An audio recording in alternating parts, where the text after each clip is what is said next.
They fired me right in the middle of a make-or-break negotiation with our top client. I flashed a grin, stood up, and in their native tongue said, "I'm now an independent advisor at a 10% rate, exclusively for you. Shall we continue the discussion?" Picture this. You're in the middle of negotiating a deal that could save your company, when suddenly your boss fires you right there in the boardroom in front of everyone. Most people would crumble. Most people would walk away defeated. But I'm not most people. I stood up, flashed my biggest smile, and said 7 words in a language my ex-boss didn't understand that turned me from unemployed to entrepreneur in under 60 seconds. Hey, story lover. Welcome to the Narrative Hub, Reddit Stories.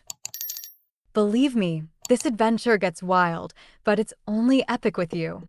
Seriously, you make this possible. Want more stories? Greater adventure? Smash subscribe right now. Smash like. Comment below. Let's go. 18 months earlier. The humid air of Kyoto carried the scent of cherry blossoms and temple incense as Adam Campbell stepped off the bullet train, his worn leather briefcase clutched tightly in his hand. He wasn't here for the temples or the gardens that drew millions of tourists. He was here for something far more valuable: understanding. At 28, Adam had already established himself as Innovate Dynamics' most promising junior strategist, but he knew that promise meant nothing without execution. The company had been chasing Asian markets for years, throwing consultants and cultural workshops at the problem like stones at a fortress wall. Adam had a different approach. He spent 3 weeks in Japan, not in boardrooms or hotels, but in small family restaurants, traditional ryokans, and local markets. He practiced his Japanese with elderly shopkeepers who corrected his pronunciation with patient smiles. He learned the rhythm of business relationships, the delicate dance of obligation and respect that governed every meaningful transaction. "Campbell-san," said Hiroshi Tanaka, a retired executive who had become Adam's informal mentor, as they sat in a small izakaya in Jin District. "You understand something most Western businessmen do not. In Japan, we say Nana Koroba Yaoki, fall 7 times, rise 8. But more important is this: we do not do business with companies, we do business with people." Adam nodded, absorbing every word. This wasn't just cultural education, this was strategic intelligence. When he returned to Chicago, he was a different person. He could navigate chopsticks with the same precision he brought to spreadsheets. He understood the subtle art of reading between the lines in Japanese business correspondence. Most importantly, he had learned to see opportunity where others saw only obstacles. 12 months earlier. The conference room at Innovate Dynamics buzzed with nervous energy. CEO Margaret Foster, a sharp woman in her 50s with steel-gray hair and sharper instincts, sat at the head of the table reviewing quarterly reports that painted a grim picture. "We're hemorrhaging money," she announced without preamble.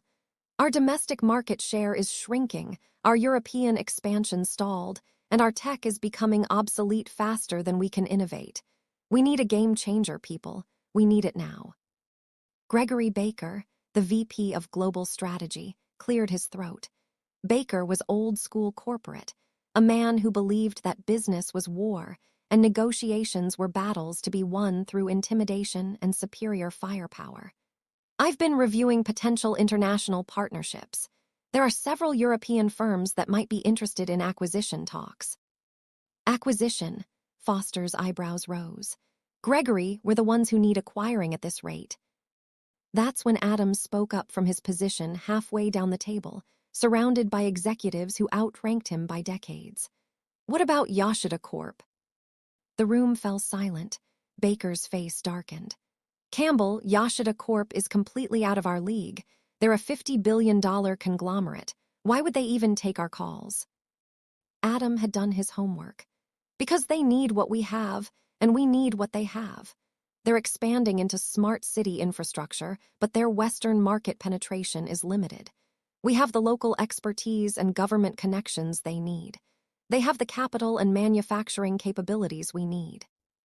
Jennifer Smith, the brilliant but underappreciated head of R&D, leaned forward. "Adam's right.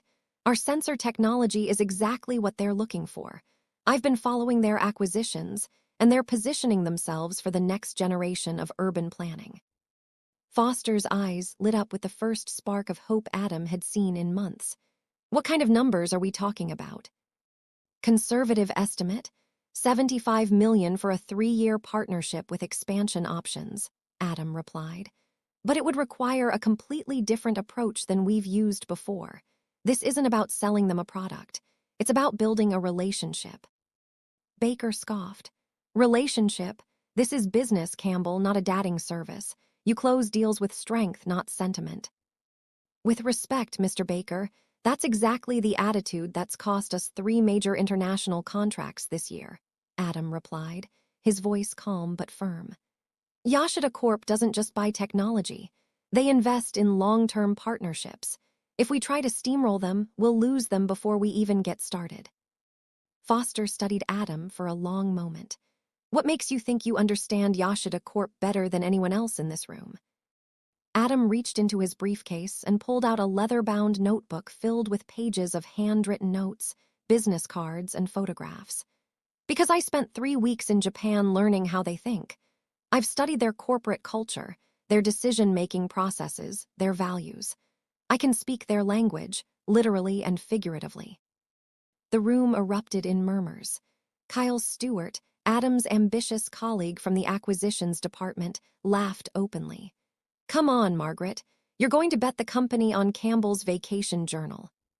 But Foster was already reaching for the notebook, flipping through pages of detailed cultural observations, business relationship maps, and strategic analyses written in both English and Japanese characters.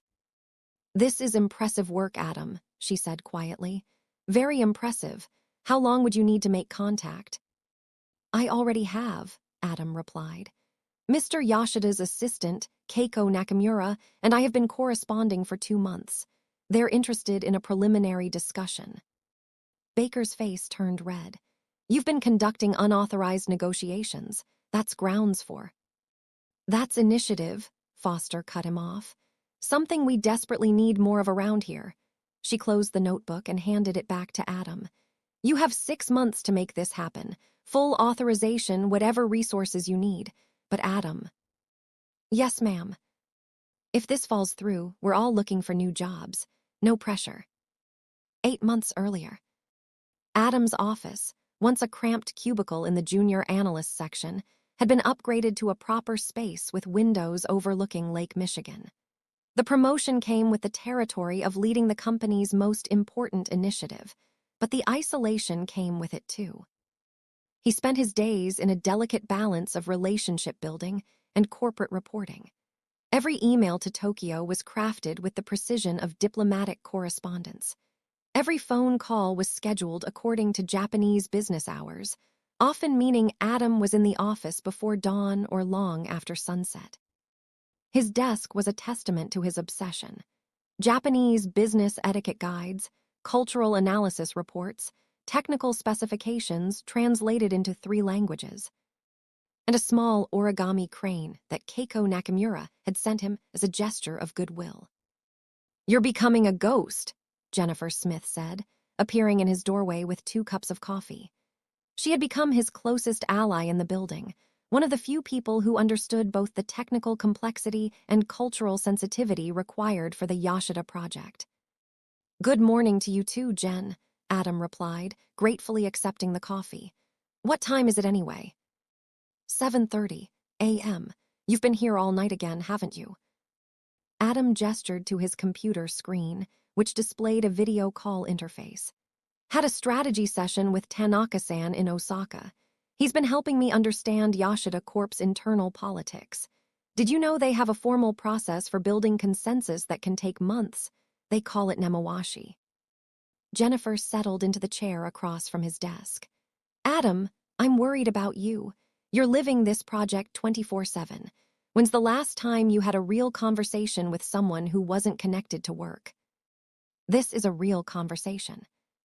I'm your colleague. I'm talking about friends, family, a social life. Adam leaned back in his chair, suddenly aware of how exhausted he felt. Jen, if this doesn't work, none of us will have jobs to worry about social lives. Foster wasn't exaggerating about the stakes. And if it does work, but you burn out before it happens. Before Adam could answer, his phone buzzed with a notification. An email from Tokyo, marked urgent. He opened it immediately, his face breaking into the first genuine smile Jennifer had seen from him in weeks. What is it? Yashida-san wants to meet, in person. He's coming to Chicago next month. Jennifer's eyes widened. Adam, that's huge. Do you realize what this means? It means I have 30 days to prepare for the most important meeting of my career. Maybe of any of our careers. It also means 30 days to not screw this up. Adam was already reaching for his notebook, mind racing with preparation lists. Exactly. 6 months earlier. Kyle Stewart had always been good at reading the room, and right now, the room was telling him that Adam Campbell was becoming a problem. Not just a rival, Kyle had dealt with plenty of those, but a genuine threat to the established order. He stood in Gregory Baker's office, looking out at the same lake view that Adam now enjoyed from his upgraded space. The irony wasn't lost on him.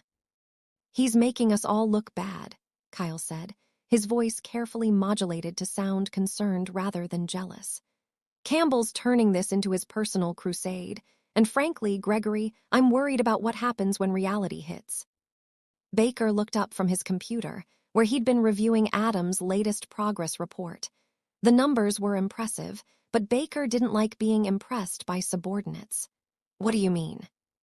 I mean he's promising things we can't deliver. He's built this entire relationship on cultural sensitivity and personal connections, but at the end of the day, we're still going to have to negotiate hard numbers. When Yashida Corp realizes we're not the charity case Adam's been painting us as, this whole house of cards comes crashing down. Kyle had learned to speak Baker's language. Bottom-line pragmatism, seasoned with just enough cynicism to sound experienced rather than bitter. You think he's in over his head? I think he's a brilliant analyst who's confusing cultural exchange with business negotiation. There's a difference between understanding Japanese etiquette and understanding Japanese business. When push comes to shove, they're going to want the best deal possible, not the most polite presentation. Baker nodded slowly. Kyle could see the wheels turning.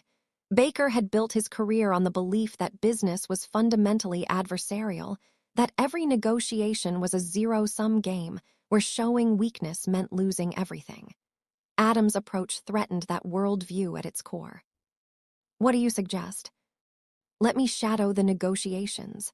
As backup, Adam's doing good work on the relationship side, but when it comes time to close, you'll want someone who understands that nice guys finish last. Baker leaned back in his chair, studying Kyle's face. You think you could do better? I think I could do what needs to be done, without getting emotionally attached to the outcome. It was a masterful manipulation. Kyle knew that Baker's greatest fear wasn't losing the deal, it was losing control. By positioning himself as the pragmatic enforcer to Adam's idealistic relationship builder, he was offering Baker exactly what he wanted to hear. Keep me posted on their progress, Baker said finally. And Kyle, this conversation stays between us. Kyle nodded and headed for the door, satisfied. He'd planted the seed. Now he just had to wait for Adam to give him the opening he needed to water it. 4 months earlier. The opening came sooner than Kyle expected. Adam's preparation for Yashida-san's visit had consumed him completely. He'd arranged for traditional Japanese tea service, researched Yashida Corp's corporate history going back 3 generations, and even hired a translator despite his own fluency, a gesture of respect that he explained to anyone who would listen. But Kyle noticed what others missed. Adam was preparing for a cultural exchange, not a business negotiation. Where are the financial projections? Kyle asked during a team meeting 2 weeks before Yashida's arrival. Where's our negotiation strategy, our fallback positions? Adam looked up from a seating chart he'd been adjusting for the 15th time. We'll cover all of that during the meetings. But Kyle, you have to understand, rushing into numbers without establishing proper relationship foundation would be insulting to. Insulting, Baker interrupted. Campbell, they're businessmen, not diplomats. They're coming here to evaluate a potential partnership, not to be entertained.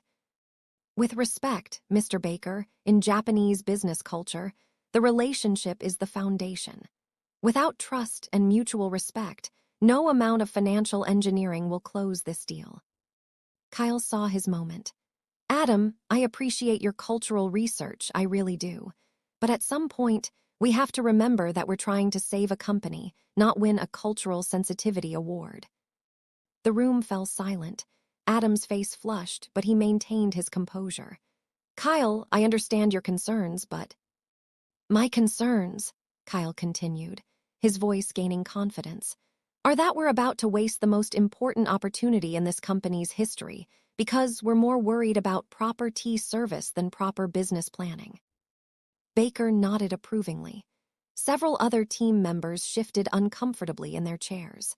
Adam looked around the room, realizing for the first time that not everyone shared his conviction about the approach. Let me be clear, Adam said.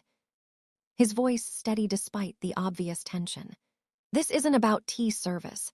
This is about understanding that Yashida Corp operates according to different principles than we do. They value long-term relationships over short-term profits. They make decisions through consensus building rather than top-down mandates. If we try to force them into our way of doing business, we'll lose them. And if we're so focused on their way of doing business that we forget to actually do business, Kyle replied, we'll lose the company. Baker stood up, signaling the end of the meeting. Campbell, I want to see detailed financial projections on my desk by Friday. Kyle, I want you to prepare backup scenarios in case the cultural approach doesn't translate to concrete results. As the room emptied, Adam remained seated, staring at his carefully crafted seating chart. Jennifer lingered behind. He's positioning himself to take over, she said quietly. I know. What are you going to do about it? Adam folded the seating chart and slipped it into his notebook. The only thing I can do, make sure this deal is so airtight that there's no room for anyone to second-guess it. And if Kyle sabotages you? Adam looked up at her, his eyes hardening with determination. Then I'll make sure he sabotages himself first. 3 months earlier, Yashida Hiroshi was not what anyone at Innovate Dynamics expected. At 62, he carried himself with the quiet dignity of someone who had built an empire not through intimidation, but through careful cultivation of trust and respect. When he walked into Innovate's headquarters with his 2 senior aides, Tanaka Kenji and Nakamura Keiko, the very air seemed to change. Adam met them in the lobby, bowing precisely 30 degrees, deep enough to show proper respect, not so deep as to seem subservient.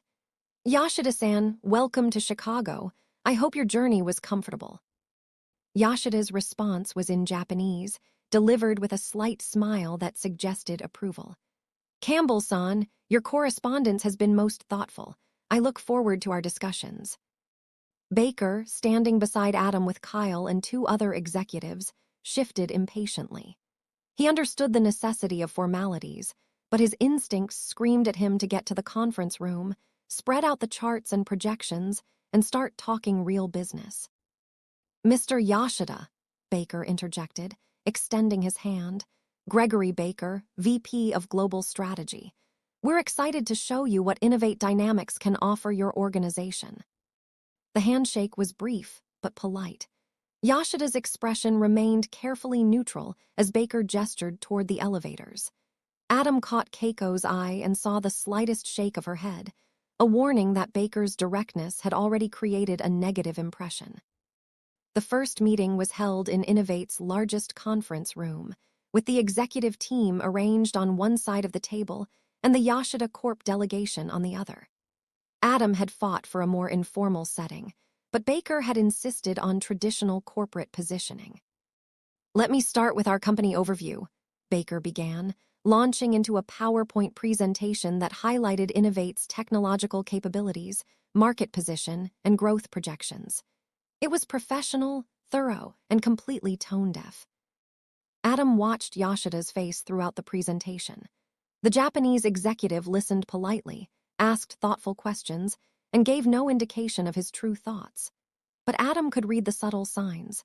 The way Yashida's aide took fewer notes as Baker continued, the microscopic tightening around his eyes when Baker described Innovate's aggressive expansion strategy, the carefully neutral, "I see," responses that indicated polite disengagement. After an hour, Baker concluded with what he clearly considered his strongest closing. "Mr. Yashida, I think you can see that Innovate Dynamics offers the fastest path to Western market domination for your organization. We're prepared to move quickly on this partnership." Yashida nodded thoughtfully. "Thank you, Baker-san. This has been most informative. Perhaps we could take a brief recess before continuing our discussions." During the break, Adam found himself alone with the Yashida delegation in a smaller conference room. The contrast was immediate. The formal postures relaxed. The conversation flowed more naturally, and for the first time since the meeting began, Yashida smiled genuinely. "Campbell-san," he said in Japanese, "your colleagues seem very energetic." Adam responded carefully, also in Japanese. "They are passionate about our company's potential. Perhaps sometimes that passion moves faster than wisdom." Yashida chuckled. "In Japan, we have a saying, 'Haste makes waste, but haste also reveals character.' I am learning much about Innovate Dynamics' character today." Keiko leaned forward. "Campbell-san, Mr. Yashida would like to understand more about your company's long-term vision. Not the quarterly projections or market strategies, but your fundamental philosophy about partnership and growth." This was the opening Adam had been preparing for months to receive. "Yashida-san, if I may be completely honest, Innovate Dynamics is at a crossroads. We can choose the path of aggressive expansion and short-term profits, or we can choose the path of sustainable growth through meaningful partnerships. I hope, that we are wise enough to choose the latter." "And you believe Yashida Corp could be such a partner?" "I believe Yashida Corp could be more than a partner. I believe we could build something together that neither of us could achieve alone. Not just a business relationship, but a bridge between two ways of thinking about innovation and growth." Yashida was quiet for a long moment, studying Adam's face. Finally, he spoke in English, his words carefully chosen. "Campbell-san, you speak of partnership as others speak of acquisition. This is unusual." "Respectfully, sir, unusual times require unusual approaches." When they returned to the main conference room, Baker was ready with another presentation. This one focused on financial projections and revenue-sharing models. But Yashida held up a gentle hand.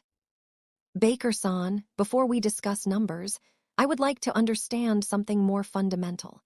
What is Innovate Dynamics' vision for this partnership beyond profit?" Baker looked confused. "I'm sorry, I'm not sure I understand the question. The vision is growth, market expansion, mutual benefit through strategic alliance." "Yes, but why should Yashida Corp trust Innovate Dynamics with our resources and reputation? What makes this partnership different from any other business transaction?" The question hung in the air like a challenge. Baker fumbled for an answer, clearly uncomfortable with the philosophical nature of the inquiry. Kyle jumped in with talking points about synergies and market advantages. But Adam could see that neither response was what Yashida was looking for. Finally, Adam spoke. "Yashida-san, if I may, I think what makes this partnership different is that we're not asking you to trust Innovate Dynamics, the corporation. We're asking you to trust specific people who understand that your success and our success are inseparable. We're not looking for a transaction. We're looking for a transformation." Yashida nodded slowly. "Tell me more about this transformation, Campbell-san." And for the next hour, Adam painted a vision of collaboration that went far beyond the original contract parameters. He spoke of shared research and development, of cultural exchange programs between their teams, of building something that would serve as a model for East-West business cooperation. He spoke with passion and precision, weaving together technical specifications and cultural understanding in a way that made the entire room lean forward. By the end of the day, Baker was frustrated, Kyle was confused, and Yashida was intrigued. As the Japanese delegation prepared to leave, Yashida pulled Adam aside. "Campbell-san, Your presentation today was most compelling. However, I sense that not everyone in your organization shares your vision. Adam chose his words carefully. Yashida-san, every organization has different perspectives on strategy and implementation. I believe that diversity of thought can be a strength if properly managed. And you believe you can manage these different perspectives? I believe, sir, that the strength of a true partnership will become clear to everyone once we begin working together. Yashida smiled. We shall see, Campbell-san, we shall see. 2 months earlier. The weeks following Yashida's visit were a whirlwind of activity, but beneath the surface productivity, Adam could feel the growing tension within Innovate Dynamics. The Japanese delegation had left with genuine interest but no concrete commitment, which Baker interpreted as failure and Kyle saw as opportunity. They're stringing us along, Baker declared during a Monday morning strategy meeting. It's been 3 weeks since their visit, and we still don't have a definitive answer. In my experience, when clients take this long to decide, they're either not serious or they're shopping around. Adam looked up from his laptop, where he'd been reviewing the latest correspondence from Keiko Nakamura. Actually, Mr. Baker, we received confirmation this morning that they want to move forward with formal negotiations. They're sending a full technical team next month to review our capabilities in detail. The room buzzed with excitement, but Baker's expression remained skeptical. What kind of timeline are we talking about? 6 months for due diligence and contract development. Another 6 months for implementation planning. Full partnership launch within 18 months. Kyle whistled low. 18 months? That seems like a long time to close a deal. It's not a deal, Kyle, Adam replied patiently. It's a partnership. Yashida Corp doesn't make impulsive decisions. They build relationships methodically, thoroughly. The time investment up front ensures long-term success. Or long-term stalling while they explore other options, Baker muttered. Jennifer Smith, who had been quietly reviewing technical specifications, looked up. Actually, their timeline makes perfect sense from a development standpoint. The integration requirements alone will take months to properly plan. If we try to rush this, we'll end up with a system that doesn't work for either company. Baker's phone buzzed. He glanced at it and his expression darkened. Foster wants to see me. Kyle, you're with me. Campbell, keep working on your relationship building. After they left, Jennifer moved closer to Adam. That didn't sound good. No, it didn't. Adam closed his laptop and rubbed his eyes. Jen, I need to ask you something, and I need you to be completely honest. Okay. Do you think I'm naive?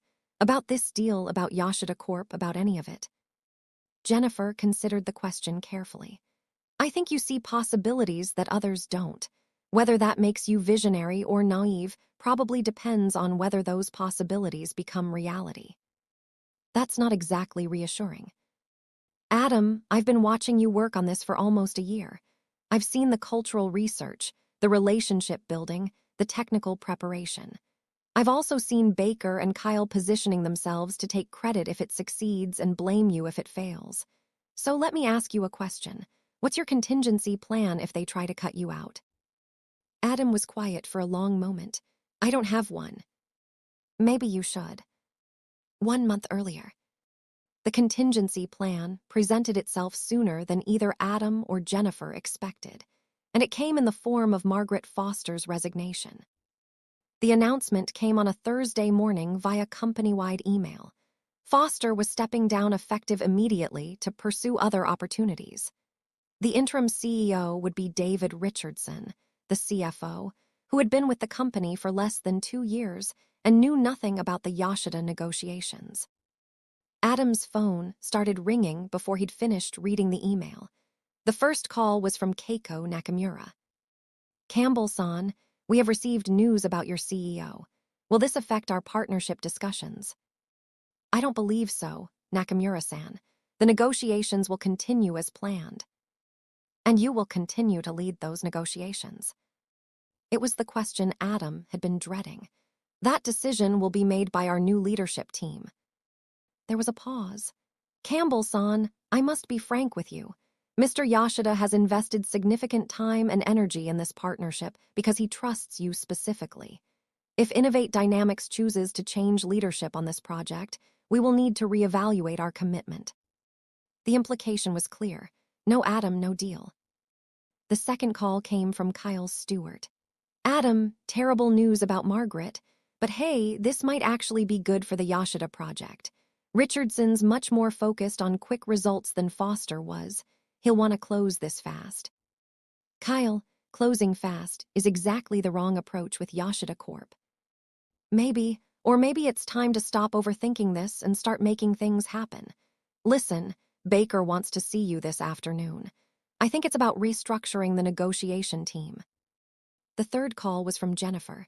Emergency meeting, my office, now. Adam found Jennifer packing behind her desk, surrounded by printouts and technical documents. They're going to replace you, she said without preamble. I figured as much. How do you know? Because Kyle Stewart was just in Richardson's office for 45 minutes, and then Richardson called Baker. I have a friend in Richardson's assistant pool. They're meeting this afternoon to discuss leadership transitions on key projects. Adam slumped into a chair. Jen, if they replace me, this deal dies. Yashida made that clear. Then we need to make sure they can't replace you. How? Jennifer smiled grimly. By making you irreplaceable. She turned her laptop screen toward him. On it was a detailed technical specification document, written in both English and Japanese, outlining a revolutionary integration approach that neither company had considered. I've been working on this for 2 weeks, she said. It's a way to combine Yashida's manufacturing capabilities with our sensor technology that would create something neither company could build alone. It's not just a partnership. It's a complete technological leap forward. Adam scanned the document, his excitement growing with each page. Jennifer, this is brilliant. This changes everything. It also requires both companies to commit to a level of collaboration that goes way beyond what we've been discussing. Shared research facilities, joint development teams, completely integrated supply chains. Yashida will love it. It's exactly the kind of transformational partnership he's been looking for. And Baker will hate it because it makes traditional corporate hierarchies irrelevant. You can't manage this kind of collaboration through intimidation and power plays. It requires actual trust and cooperation. Adam looked up at her. When do we present this? We don't. You do. Tomorrow morning, before they have a chance to restructure the team. Jen, if this backfires. If this backfires, we're all unemployed anyway. At least this way we go down swinging. 3 weeks earlier. The conference room felt different on Friday morning. Adam arrived early, spreading Jennifer's technical documents across the table with the precision of a chess master arranging pieces for a complex gambit. He knew he had one chance to change the trajectory of both the Yashida negotiations and his own career. Richardson entered first, looking uncomfortable in his new role as interim CEO. He was followed by Baker, Kyle, and 3 other executives Adam didn't recognize, probably consultants brought in to evaluate the company's strategic direction. Campbell, Richardson began, I understand you wanted to present some new developments on the Yashida project before we discuss team restructuring. That's correct, sir. I believe what I'm about to show you will fundamentally change how we approach this partnership. Baker leaned back in his chair, skeptical. Adam, we've been over the technical specifications dozens of times. What could possibly be new? Instead of answering, Adam activated the room's display system and began his presentation. But this wasn't the careful, methodical approach he'd used with Yashida. This was a high-energy, high-stakes pitch designed to capture attention and create urgency. Gentlemen, what I'm about to show you isn't just a partnership proposal. It's a complete reinvention of how American and Japanese companies can collaborate in the 21st century. The first slide showed a side-by-side comparison of traditional corporate partnerships versus the integrated model Jennifer had developed. The difference was striking. Traditional partnerships are essentially elaborate vendor relationships. Adam continued. One company provides services, the other provides payment. Success is measured by how much profit each side can extract from the relationship. Kyle interrupted. Adam, that's exactly what partnerships are supposed to be, mutually beneficial business arrangements. But what if we could create something that transcends traditional business arrangements? What if we could build something that makes both companies stronger than they could ever be independently? The next series of slides outlined Jennifer's integration model in detail. Shared research facilities in both Chicago and Tokyo. Joint development teams working on next-generation smart city infrastructure. Completely integrated supply chains that eliminated redundancy and maximized efficiency. Richardson leaned forward, studying the projections. These numbers, are they realistic? More than realistic, sir. They're conservative. This model doesn't just add Innovate's capabilities to Yoshida's, it multiplies them. Baker shook his head. Adam, this is fantasy. You're talking about essentially merging two companies with completely different corporate cultures, legal systems, and business philosophies. I'm talking about transcending those differences, Mr. Baker. About creating a new model for international collaboration that serves as a template for other partnerships. One of the consultants, a sharp-eyed woman in her 40s, spoke up. Mr. Campbell, this is certainly ambitious. But what makes you think Yoshida Corp would be interested in this level of integration? Adams smiled. Because I've already discussed it with them. The room fell silent. Baker's face flushed.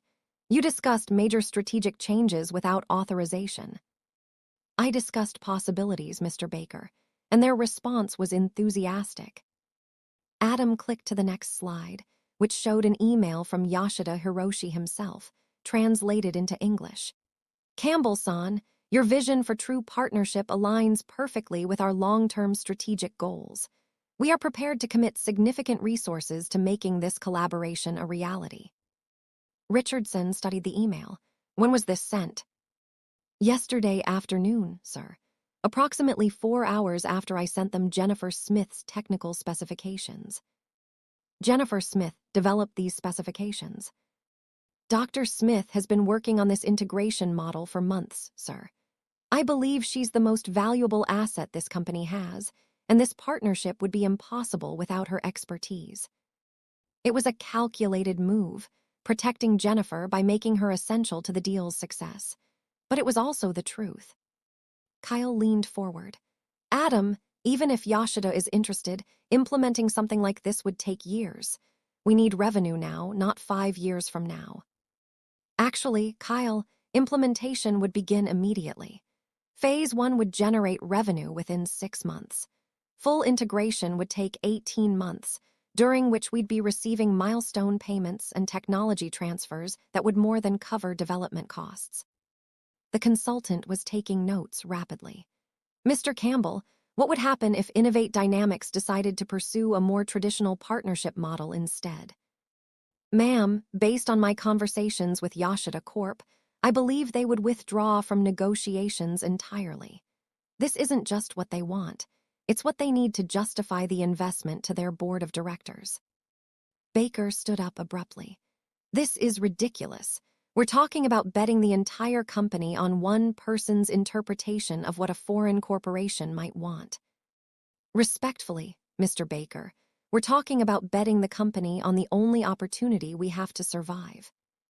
Richardson had been quiet throughout most of the presentation, but now he spoke up. Campbell, I need to ask you directly. If we moved forward with this integration model, and if Yoshida Corp agreed to it, could you personally manage the implementation? It was the question Adam had been both hopping for and dreading. Sir, I could lead the implementation, but it would require a dedicated team with authority to make decisions quickly. Traditional corporate hierarchies would slow us down to the point of failure. What kind of authority are you talking about? Adam took a deep breath. Direct reporting to you, sir. Autonomous decision-making on all partnership-related issues, and complete control over team composition and resource allocation. Baker laughed harshly. He's asking to be put in charge of the company's most important project with no oversight whatsoever. I'm asking for the authority necessary to make this partnership work, Mr. Baker. Yashida Corp operates on principles of trust and rapid consensus building. If every decision has to be filtered through multiple layers of corporate bureaucracy, we'll lose them. Richardson was quiet for a long moment, studying the projections and technical specifications spread across the table. Finally, he looked up. Campbell, I'm going to ask you one more question, and I want a completely honest answer. If this partnership fails, what happens to Innovate Dynamics? Sir, if this partnership fails, Innovate Dynamics will be bankrupt within 18 months. But if we don't try this approach, we'll be bankrupt within 12. The brutal honesty hung in the air like a sword. Richardson nodded slowly, understanding the stakes completely. And if it succeeds? If it succeeds, sir, we become the model for next-generation international partnerships. We don't just survive, we transform into something entirely new. Richardson looked around the room, taking in the faces of his executives. Baker looked furious. Kyle looked calculating. The consultants looked intrigued. Gentlemen, give me the room. Campbell, you stay. After the others filed out, Richardson leaned back in his chair. Adam, I've been CEO for exactly 8 days. In that time, I've learned that this company is in much worse shape than anyone wanted to admit.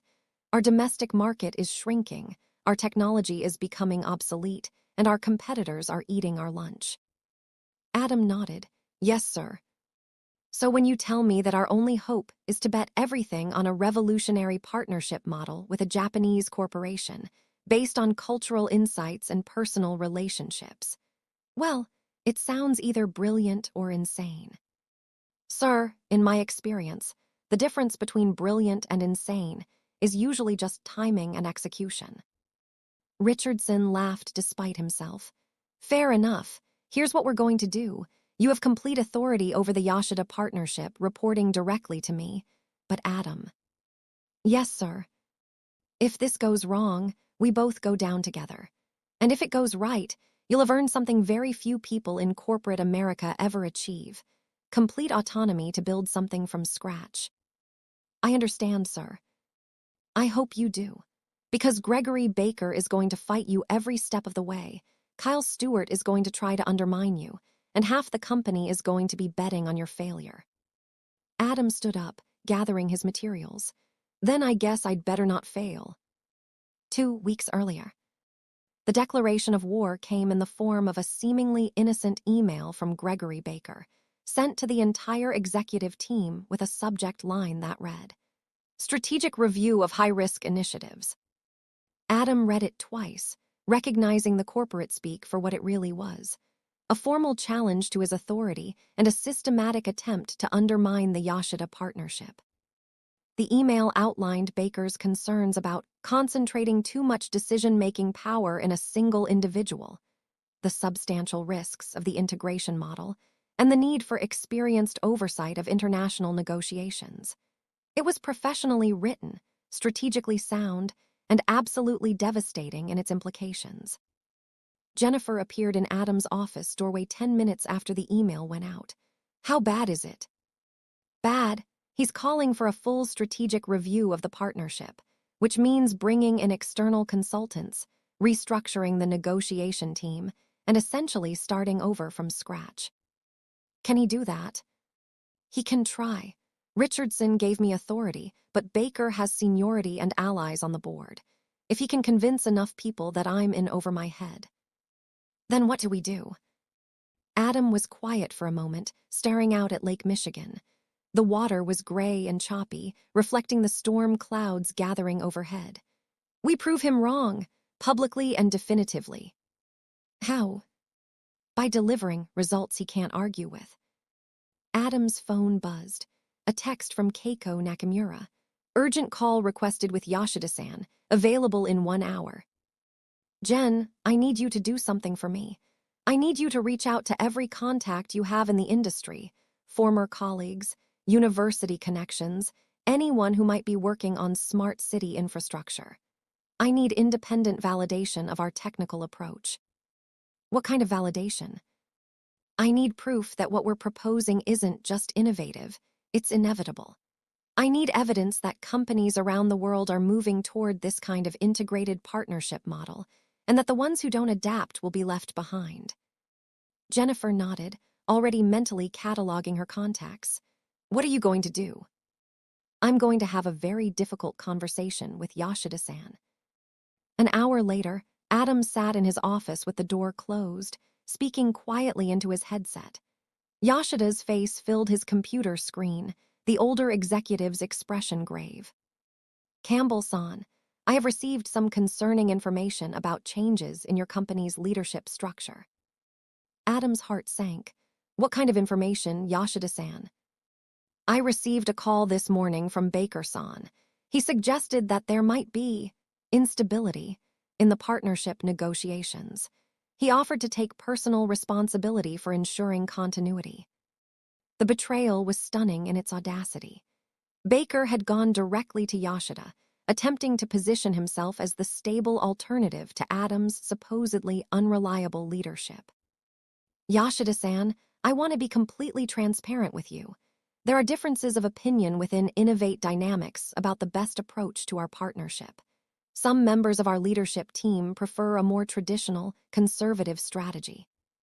And you believe this traditional approach would be unsuccessful. Sir, I believe a traditional approach would be irrelevant to your needs. You're not looking for a vendor relationship. You're looking for transformation. That requires leaders who understand the difference. Yoshida was quiet for a long moment. Campbell-san, may I speak frankly? Please do, sir. In Japan, we have a concept called wa harmony, or the peaceful unity of a group. When wa is disrupted, nothing else can function properly. I am concerned that wa has been disrupted within your organization. Adam felt the partnership slipping away. Yoshida-san, I understand your concerns, but I believe that sometimes wa must be temporarily disrupted in order to create space for growth and change. Perhaps, but Campbell-san, Yoshida Corp cannot invest in chaos, no matter how well-intentioned. We need assurance that your organization can speak with one voice. What kind of assurance, sir? I would like to meet with your entire leadership team. Together. I want to understand how decisions will be made, how conflicts will be resolved, and who has ultimate authority for this partnership. It was exactly what Adam had been trying to avoid, a direct confrontation between his vision and Baker's, with Yoshida as the judge. But there was no alternative. Of course, Yoshida-san, when would be convenient for you? Next week, and Campbell-san, this meeting will determine whether we move forward or whether Yoshida Corp pursues other options. After the call ended, Adam sat in his office, staring at his reflection in the black computer screen. He had 7 days to prepare for the most important meeting of his career, knowing that Baker and Kyle would spend those same 7 days preparing to destroy him. His phone buzzed with a text from Jennifer. Found something you need to see. Big. 20 minutes later, Jennifer burst into his office with a laptop and a stack of printed documents. Adam, you're not going to believe this. Try me. I've been calling contacts at tech companies, consulting firms, research institutes, anyone working on smart city infrastructure. And guess what I found? She opened her laptop and pulled up a presentation slide. 3 companies in Europe are already implementing integrated partnership models similar to what we're proposing. 2 firms in Singapore are in advanced negotiations for similar arrangements. And here's the kicker. McKinsey just published a white paper predicting that integrated partnerships will be the dominant model for international tech collaboration within 5 years. Adam studied the documents, his excitement growing. This is perfect. It proves we're not gambling on an untested theory. We're positioning ourselves ahead of an industry-wide trend. It gets better. One of the European partnerships is between a German engineering firm and a Japanese manufacturer. I spoke with their integration director this morning. She said the results exceeded all projections within the first year. Did you get specifics? Revenue growth of 200%, development time reduction of 40%, and customer satisfaction scores that broke company records. Jennifer grinned.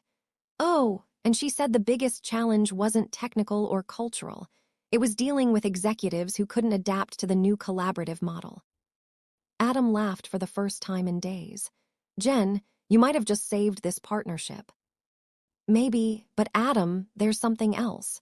The German firm's integration director, she said their success attracted attention from competitors who tried to poach their key personnel. Some of the attempts were aggressive. Meaning people who understood the new model became incredibly valuable. Companies that didn't have integrated partnerships started trying to steal the people who could create them. Adam nodded slowly, understanding the implication. His expertise in building integrated partnerships wasn't just valuable to Innovate Dynamics. It was valuable to anyone trying to compete in the new global marketplace. Jen, I need you to help me prepare a presentation that will end this debate once and for all. What kind of presentation?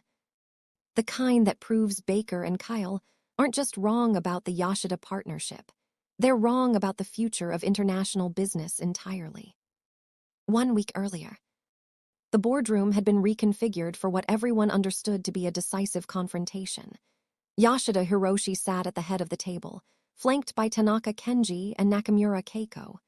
To his right sat Richardson, Baker, and Kyle. To his left sat Adam and Jennifer, representing what Baker had begun calling the experimental faction. The air was thick with tension as Richardson opened the meeting. Mr. Yashida, thank you for making the trip to Chicago. I know this meeting will help clarify our path forward. Yashida nodded politely. Richardson-san, I appreciate the opportunity to understand Innovate Dynamics' decision-making process more completely. Baker leaned forward, his voice confident. Mr. Yashida, let me start by saying that everyone at Innovate Dynamics is committed to making this partnership successful. However, we believe success requires experienced leadership and proven methodologies. Please elaborate, Baker-san. Sir, while we appreciate Mr. Campbell's enthusiasm and cultural research, international partnerships of this magnitude require seasoned professionals who understand risk management and contingency planning. The integration model he's proposing, while innovative, carries substantial risks that could jeopardize both our companies. Kyle nodded in support. Mr. Yashida, we've analyzed similar partnerships in the past, and the failure rate for overly ambitious integration models is significantly higher than for traditional vendor relationships. Adam watched Yashida's face carefully. The Japanese executive's expression remained neutral, but Adam caught the slight tightening around his eyes that indicated displeasure with the direction of the conversation. Campbell-san, Yashida said quietly, I would like to hear your response to these concerns. Adam stood up, activating the room's presentation system. Yashida-san, Mr. Baker and Mr. Stewart are absolutely correct that integrated partnerships carry risks. However, they're incorrect about the nature of those risks. The first slide showed McKinsey's projection about the future of international collaboration. The greatest risk isn't that we'll fail to implement an integrated partnership.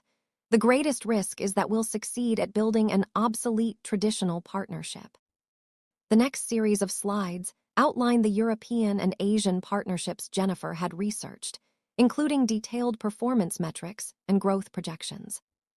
Sir, the companies that are implementing integrated partnerships aren't gambling on an untested theory.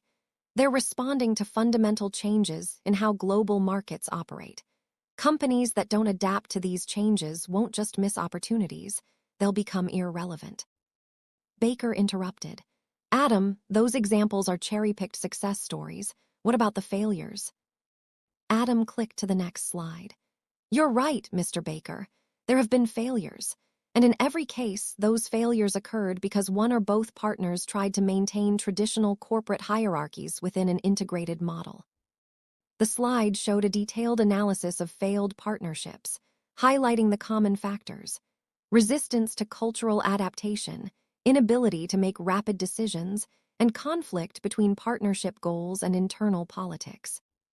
The companies that succeeded, Adam continued, were the ones that recognized that integrated partnerships require new forms of leadership. Not just experienced management, but adaptive leadership. Yashida leaned forward. Campbell-san, explain what you mean by adaptive leadership. Sir, in traditional partnerships, success is measured by how well each side protects its own interests. In integrated partnerships, success is measured by how well each side advances the shared vision. That requires leaders who can think beyond their own corporate culture. Kyle shook his head. Adam, that sounds good in theory, but in practice, someone has to be in charge. Someone has to make final decisions and take responsibility for outcomes. You're absolutely right, Kyle. And that someone should be the person who best understands both companies' needs, both cultures' values, and both organizations' capabilities. Baker's voice was sharp. And you believe that person is you. I believe that person is whoever can demonstrate the ability to build trust, navigate cultural differences, and deliver results that benefit both partners equally. Adam clicked to his final slide, which showed a side-by-side comparison of projected outcomes under traditional partnership models versus integrated models. The differences were stark. Yashida-san, the choice isn't between a safe traditional approach and a risky integrated approach. The choice is between a declining traditional model and a growth-oriented integrated model. The room fell silent. Yashida studied the projections for several minutes, occasionally exchanging quiet comments in Japanese with his aides. Finally, he looked up. I would like to hear from Dr. Smith. Jennifer had been quiet throughout most of the meeting, but now she stood up with confidence.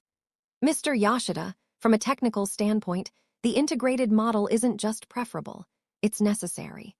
The smart city infrastructure we're developing requires real-time coordination between multiple systems. That's impossible to achieve through traditional vendor relationships. Explain, please. Sir, in a traditional partnership, each company optimizes its own components independently. In an integrated partnership, we optimize the entire system collaboratively. The performance difference isn't marginal, it's revolutionary. Yashida nodded thoughtfully. Dr. Smith, in your professional opinion, could this integration be managed successfully by someone without Campbell-san's cultural expertise? Jennifer looked directly at Baker, then at Kyle, before answering. Sir, the technical integration is the easy part. The cultural integration is what will determine success or failure. Without deep understanding of both organizational cultures, the partnership will fail regardless of technical competence. Baker stood up abruptly. This is ridiculous. We're talking about handing control of a $75 million partnership to someone based on cultural sensitivity training and theoretical projections. Baker-san, Yashida said quietly, may I ask you a question? Of course, sir. In your experience, what is the most important factor in determining the success of an international partnership? Baker straightened, confident in his expertise. Clear contractual terms, defined responsibilities, measurable milestones, and strong oversight to ensure compliance. Yashida turned to Adam. Campbell-san, the same question. Trust, sir. Everything else flows from trust. Contracts, responsibilities, and milestones are important, but they're meaningless without mutual trust and respect. Yashida was quiet for a long moment, studying both men's faces. Finally, he spoke. Gentlemen, I believe I have heard enough to make an informed decision. The room held its breath. Richardson-san, Yashida Corp is prepared to move forward with this partnership. However, we have specific requirements for how it must be structured and managed. Richardson leaned forward. What requirements, sir? First, this must be an integrated partnership as outlined in Campbell-san's presentation. Traditional vendor relationships are not adequate for our needs. Baker's face flushed, but he remained silent. Second, Campbell-san will serve as the primary relationship manager and integration coordinator. His cultural expertise and vision are essential to the partnership's success. Kyle started to protest, but Richardson silenced him with a look. Third, Dr. Smith will lead all technical coordination between our engineering teams. Her expertise is equally essential. Jennifer smiled, but Adam could see the tension in her shoulders. This was exactly what Baker had been trying to prevent. And finally, Yashida continued, we require assurance that Campbell-san and Dr. Smith will have the authority necessary to make decisions quickly and implement changes without bureaucratic delays. Richardson nodded. Mr. Yashida, I can guarantee that authority. Even if those decisions conflict with the preferences of your senior management. It was a direct challenge to Baker's authority, delivered with polite but unmistakable firmness. Richardson looked around the room, understanding that his answer would determine not just the fate of the partnership, but the future structure of his company. Sir, the Yashida partnership is our highest strategic priority. Campbell and Smith will have complete autonomy to manage it as they see fit. Baker stood up so quickly his chair scraped against the floor. This is a mistake. You're gambling the company's future on untested theories and personal relationships. Yashida's expression hardened. Baker-san, I must disagree. We are investing in proven methodologies and demonstrated competence. The untested theory would be assuming that traditional approaches will succeed in a transformed marketplace. This is corporate suicide, Kyle muttered, loud enough for everyone to hear. Yashida stood up, his movement signaling the end of the meeting.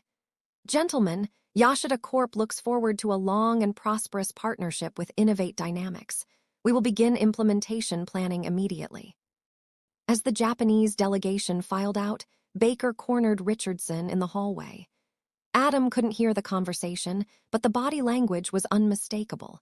Baker was furious, and Richardson was standing firm. Jennifer appeared beside Adam. Well, we got what we wanted. Yeah, now we have to deliver on it. Adam, you realize Baker's going to do everything in his power to sabotage this, right? Adam watched through the conference room windows as Baker continued his heated conversation with Richardson. Kyle stood beside him, nodding in agreement with whatever argument Baker was making. Let him try, Adam said quietly. The partnership is locked in now. If they want to torpedo it, they'll have to torpedo the company. And you don't think they would? Adam turned to look at her, his expression serious. Jen, I think Baker would rather see Innovate Dynamics fail than admit he was wrong about the future of international business. Then we'd better make sure he doesn't get the chance. 5 days earlier. The first sign of sabotage came in the form of a budget review request. Adam found it on his desk Monday morning, buried among routine administrative documents. It looked innocent enough, a standard quarterly assessment of project expenditures. But Adam recognized it for what it really was, a bureaucratic weapon designed to slow the partnership implementation to a crawl. The request came from Baker's office and required detailed justification for every expense over $500, including travel costs, consultant fees, and technology purchases. It also mandated approval from 3 separate departments before any expenditure could be processed. Adam called Jennifer immediately. They're trying to strangle us with red tape. How bad is it? Bad. Under these new requirements, it would take 6 weeks just to get approval for the video conferencing equipment we need for daily coordination with Tokyo. Jennifer's voice was grim. Adam, I just got a similar request for technical specifications. They want detailed documentation of every system integration decision, reviewed by legal, approved by 3 different engineering directors, and signed off by Baker personally. How long would that take? Months. And Adam, there's something else. Kyle Stewart scheduled a meeting with my entire R&D team for this afternoon. He didn't invite me. The pattern was becoming clear. Baker and Kyle weren't trying to take over the partnership. They were trying to make it impossible to implement. If they could demonstrate that Adam and Jennifer couldn't deliver results quickly enough, they could justify replacing them with more efficient leadership. Adam's phone buzzed with a text from Keiko Nakamura. Implementation timeline delayed. Yashida-san requests clarification. The sabotage was already affecting Yashida Corp's confidence. Adam typed back quickly. Minor administrative delays, resolving immediately. But he knew that immediately might not be fast enough.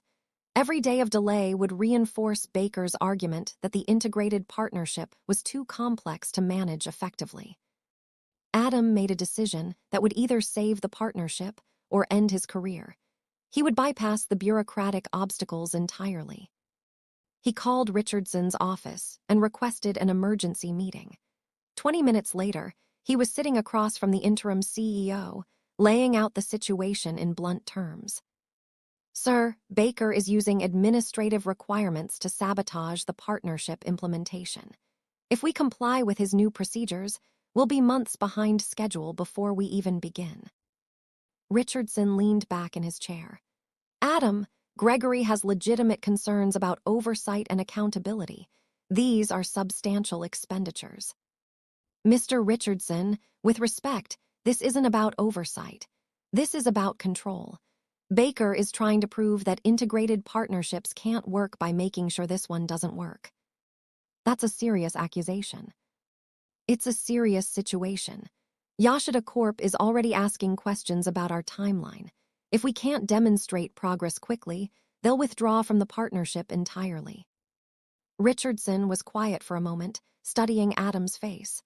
What do you need from me?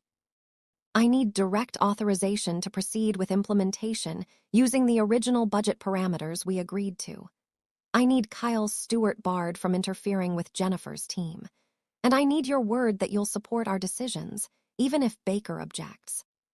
Adam, what you're asking for is essentially a blank check and immunity from oversight. Sir, what I'm asking for is the authority you already granted me, protected from internal sabotage. Richardson stood up and walked to his window, looking out at the city skyline. You know, in 8 years as CFO, I never had to deal with this level of internal politics. Everyone just did their jobs and tried to make the company successful. Mr. Richardson, that's exactly what Jennifer and I are trying to do. I know, but Adam, if I give you this level of autonomy, and if this partnership fails for any reason, we'll both be crucified by the board. And if you don't give me this autonomy, the partnership will definitely fail, and we'll be crucified anyway. Richardson turned back to him. Fair enough, you have my authorization to proceed as planned. But Adam. Yes, sir. Results. I need to see concrete results within 2 weeks, or I won't be able to protect you from Baker's next move. What's his next move? Richardson's expression was grim. He's calling for a board review of the entire partnership. If he can convince them that you're in over your head, they'll vote to restructure the deal regardless of what Yashida Corp wants. Adam felt his stomach drop. When is the board meeting? 3 weeks from today. 3 weeks to prove that the partnership could work, that integrated collaboration could deliver results, and that Adam Campbell was the right person to lead it. 3 weeks to validate months of preparation and cultural relationship building. 3 weeks to save not just his career, but the entire future of Innovate Dynamics. Mr. Richardson, I'll have results for you in 2 weeks, guaranteed. After leaving Richardson's office, Adam found Jennifer in the R&D lab, surrounded by technical specifications and looking furious. How did the meeting with Kyle go? He asked. He tried to convince my team that the integration timeline was unrealistic and that they should focus on more achievable objectives. Basically, he tried to get them to abandon the collaborative approach and go back to traditional development methods. Did it work? Jennifer smiled grimly. My team has been working on this integration for months. They're more invested in its success than Kyle realizes. When he suggested scaling back the ambition, 3 of my senior engineers basically told him to go to hell. Politely, but firmly. Jen, I need to tell you something. Baker is calling for a board review of the partnership. We have 3 weeks to prove this works. 3 weeks? Adam, that's not enough time to fully implement the integration. Then we don't fully implement it. We implement enough to prove the concept and demonstrate clear results. Jennifer nodded slowly. A proof of concept with measurable outcomes. Exactly. What's the minimum viable integration that would show Yashida Corp and our board that this approach works? Jennifer pulled out her laptop and began sketching system diagrams. If we focus on the core sensor integration and smart traffic management system, we could have a working prototype within 10 days. Not the full smart city infrastructure, but enough to show the collaborative development process in action. Would Yoshida Corp accept that as proof of concept? If we can demonstrate real-time data sharing and coordinated system responses, absolutely. And Adam, there's something else. If we can get this prototype working, it would be the first system of its kind in North America. That's not just a business success, it's a technological breakthrough. Adam felt the first spark of genuine optimism he'd experienced in days. Jen, let's build something that makes it impossible for anyone to argue against this partnership. Deal, but Adam, we're going to need help. This kind of development timeline requires resources that Baker is trying to restrict. Leave Baker to me. Focus on the technology. What are you going to do? Adam smiled. Something that will either be brilliant or get me fired, maybe both. 3 days earlier. At 3:47 a.m. on a Wednesday morning, something remarkable happened in Jennifer Smith's R&D lab. The integrated prototype that had been consuming 18-hour days and countless cups of coffee finally came to life. Adam was there, of course. He'd been practically living in the lab since Richardson's ultimatum, working alongside Jennifer's team as they pushed the boundaries of what collaborative engineering could achieve. When the first data streams began flowing seamlessly between Innovate's sensor network and Yoshida Corp's traffic management algorithms, the entire lab erupted in exhausted cheers. "It's working," Jennifer said, her voice filled with wonder despite the technical triumph being exactly what she designed it to do. "Adam, it's actually working." On the main display screen, a real-time simulation showed traffic flow optimization across a 10-square block area of downtown Chicago. The system was processing thousands of data points per second, adjusting traffic light timing, routing emergency vehicles, and predicting congestion patterns with unprecedented accuracy. But the real breakthrough wasn't technological, it was collaborative. The prototype represented the first time an American and Japanese engineering team had worked together in true real-time coordination, sharing not just data but decision-making processes. "Dr. Smith," said Tanaka Kenji through the video conference link to Tokyo, "this exceeds our most optimistic projections. The response time improvements alone would justify the entire partnership investment." Adam leaned toward the camera. "Tanaka-san, this is just the beginning. What you're seeing is proof of concept. The full integration would multiply these results across entire metropolitan areas. Campbell-san, Mr. Yoshida will be very pleased. When can we schedule a full demonstration?" Adam looked at Jennifer, who nodded confidently. 2 days, sir. We can have a complete presentation ready for Yoshida-san and our board of directors." After ending the call with Tokyo, Jennifer slumped into a chair, exhaustion finally catching up with her. "Adam, I can't believe we actually pulled this off." "Jen, you pulled this off. I just provided cultural translation and project management." "Don't sell yourself short. This wouldn't have worked without someone who understood both organizations well enough to know where the integration points should be." Adam's phone buzzed with a text message. He glanced at it, and his expression changed immediately. "What is it?" Jennifer asked. "Richardson. He wants to see me in his office, now. At 4 in the morning. Apparently." Adam found Richardson in his office, fully dressed and wide awake. The interim CEO looked like he'd been there for hours. "Adam, sit down. We need to talk." "Sir, if this is about the prototype demonstration." "It's not about the demonstration. It's about Gregory Baker." Adam felt his stomach tighten. What about him? "He submitted his resignation this morning, effective immediately." The news hit Adam like a physical blow. Baker's resignation wasn't surrender, it was strategy. By leaving before the board review, he was positioning himself as the principled executive who couldn't support what he saw as reckless corporate gambling. "Sir, This is going to look like internal chaos to Yoshida Corp. It gets worse. Baker sent a letter to 3 board members outlining his concerns about the partnership. He's claiming that the integration model is fundamentally flawed and that the company is risking bankruptcy on unproven theories. Mr. Richardson, we have proof now. The prototype works. The integration delivers measurable results. I know. But Adam, Baker's letter raises questions about long-term sustainability, market demand, and whether one successful prototype can justify a $75 million commitment. Richardson handed Adam a copy of Baker's letter. It was devastating in its professional tone and systematic dismantling of the partnership's financial assumptions.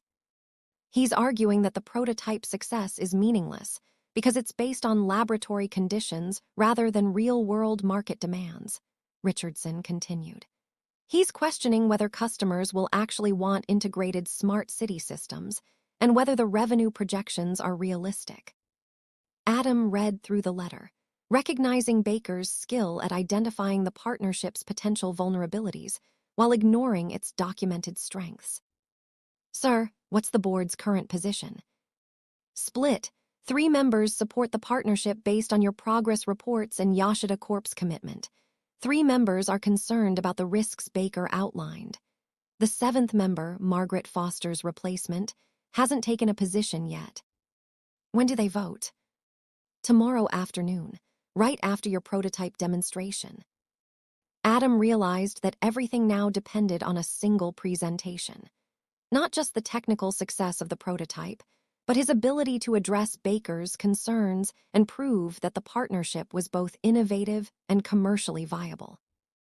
Mr. Richardson, I need to ask you something directly. Do you still support this partnership? Richardson was quiet for a long moment. Adam, 3 months ago, I was a CFO focused on quarterly earnings and operational efficiency. I never expected to be making decisions about the fundamental direction of the company. That's not an answer, sir. You're right. Here's my answer. I believe this partnership represents either the biggest opportunity or the biggest risk in Innovate Dynamics history. I believe your prototype proves the technology works, but I don't know whether the market is ready for what you're trying to build. Then let's find out together. Richardson smiled for the first time since Adam had arrived. Fair enough, but Adam, understand that if the board votes against the partnership, there's nothing I can do to save it, or to save your position. I understand, sir. Do you? Because if this fails, you won't just be unemployed. Baker's letter essentially accuses you of reckless endangerment of corporate resources. That kind of reputation follows you. Adam stood up, Baker's resignation letter still in his hand. Mr. Richardson, 3 days ago I wasn't sure we could make the technology work. Now I know we can. Tomorrow I'm going to prove that we should. The day before, the conference room had been transformed into something between a presentation theater and a war room. Multiple screens displayed real-time data from the prototype system. Technical specifications were arranged with military precision, and Jennifer had prepared backup systems for every possible technical failure. Adam stood at the head of the table, reviewing his notes for what felt like the 100th time. The presentation had to accomplish multiple objectives simultaneously: demonstrate technical success, address financial concerns, prove market viability, and show that the partnership could scale beyond the prototype. You're overthinking it, Jennifer said, appearing beside him with 2 cups of coffee. The technology speaks for itself. The technology is perfect, Jen. It's the politics I'm worried about. Jennifer set down her coffee and pulled up a chair. Adam, I've been thinking about something. What if Baker's resignation actually helps us? How could it possibly help us? Because it removes the loudest voice of opposition from the room. The board members who are on the fence aren't ideologically opposed to the partnership. They're just risk-averse. If we can show them that the risks are manageable and the rewards are substantial, they'll vote with us. Adam considered this. What about the board member who hasn't taken a position? Margaret Foster's replacement? Patricia Wung? I did some research on her. She's got 20 years of experience with international partnerships, mostly in Asia. If anyone on the board understands the value of cultural integration, it's her. Or she understands the pitfalls better than anyone else. Jennifer shook her head. Adam, stop catastrophizing. We've built something amazing here. The prototype works, Yoshida Corp is thrilled, and we've proven that integrated partnerships can deliver results that traditional partnerships can't match. Before Adam could respond, his phone rang. The caller ID showed Keiko Nakamura's number from Tokyo. Nakamura-san, good morning. Campbell-san, I have news that may affect tomorrow's presentation. Mr. Yoshida has decided to attend personally. Adam's heart skipped. He's flying to Chicago. His plane arrives tonight. He wants to witness the board demonstration and address your directors directly about Yoshida Corp's commitment to the partnership. After ending the call, Adam turned to Jennifer with an expression of mixed excitement and terror. Yoshida's coming to the presentation. That's good, right? It's either very good or very bad. It means he's taking the board review seriously enough to invest his personal time and reputation. Or it means he wants to see firsthand whether we're worth that investment. Adam's laptop chimed with an incoming video call from Richardson. He answered immediately. Adam, I just heard that Yoshida is coming to tomorrow's meeting. This changes everything. How so, sir? Because now the board knows that this isn't just about evaluating a partnership proposal. It's about maintaining a relationship with one of the most respected executives in international business. If we reject the partnership with Yoshida sitting in the room, it would be a public insult that could affect our reputation throughout Asia, Adam finished. Exactly, which means the pressure on your presentation just increased exponentially. The board can't just evaluate the technical and financial merits anymore. They have to consider the diplomatic implications. Mr. Richardson, is that good or bad for us? Honestly, I don't know. It raises the stakes for everyone involved. That evening, Adam found himself in his office long after everyone else had gone home, staring out at the city lights and thinking about the path that had brought him to this moment. 18 months ago, he'd been a junior strategist with big ideas and limited authority. Tomorrow, he would either transform into the architect of a revolutionary business partnership or the cautionary tale of ambitious overreach. His reflection was interrupted by a knock on his door. Jennifer entered, followed by an unexpected visitor, Patricia Wang, the newest board member. Ms. Wang, Adam said, standing quickly, I wasn't expecting to see you tonight. Patricia Wang was a small, sharp-eyed woman in her early 60s, with the bearing of someone accustomed to making difficult decisions. She settled into the chair across from Adam's desk with the confidence of someone who belonged wherever she chose to be. Mr. Campbell, I wanted to speak with you before tomorrow's presentation. Off the record. Adam glanced at Jennifer, who nodded encouragingly. Of course, ma'am. What would you like to know? I want to know why you believe this partnership will succeed when so many similar attempts have failed. It was a direct question that cut through all the corporate politeness and diplomatic language. Adam appreciated the honesty. Ms. Wang, most international partnerships fail because they're built on the assumption that business is universal, that American negotiation tactics, decision-making processes, and relationship structures can be applied anywhere. But business isn't universal. It's deeply cultural.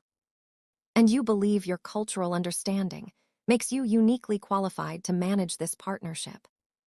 I believe that understanding Yoshida Corp's cultural context allows me to see opportunities that others would miss and avoid pitfalls that others would stumble into. Patricia nodded slowly. Mr. Campbell, I've read Gregory Baker's resignation letter. He makes some compelling points about market uncertainty and financial risk. How do you respond to those concerns? Adam leaned forward. Ms. Wang, Mr. Baker's concerns are based on the assumption that we're gambling on an unproven market. But we're not gambling. We're positioning ourselves ahead of an inevitable market transformation.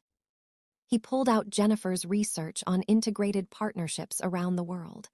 Companies that are implementing collaborative models aren't responding to current market demands. They're creating new markets.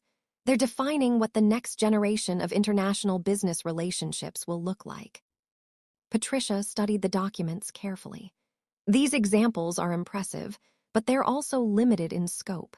How do you scale this approach to justify a $75 million investment? Jennifer spoke up. Ms. Wang, if I may, the technology we've developed isn't just applicable to smart city infrastructure. It's a platform for any kind of real-time collaborative system. The potential applications span multiple industries. Explain. The core innovation is the ability for different organizational systems to share decision-making processes in real time. That's valuable for smart cities, but it's equally valuable for supply chain management, financial trading, healthcare coordination, emergency response systems. Essentially any situation where multiple organizations need to work together quickly and efficiently. Patricia's eyebrows rose slightly. You're suggesting that this partnership could become a model for an entirely new category of business collaboration. More than a model, Adam replied. A platform. Companies that want to build integrated partnerships would license our collaborative technologies and cultural integration methodologies. And Yashida Corp agrees with this expansion vision. Yashida-san sees this partnership as the foundation for what he calls the next evolution of global business relationships. He's not just investing in smart city technology. He's investing in proving that East-West collaboration can transcend traditional limitations. Patricia was quiet for a long moment, processing the implications. Finally, she looked up. Mr. Campbell, Dr. Smith, let me be completely frank with you. 3 board members are committed to supporting this partnership.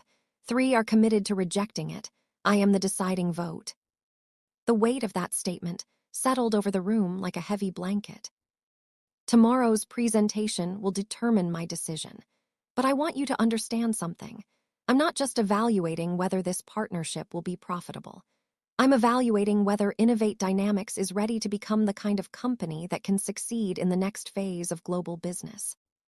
What kind of company is that, Ms. Wang? Adam asked. The kind that can build bridges instead of walls. The kind that sees cultural differences as strategic advantages rather than obstacles to overcome.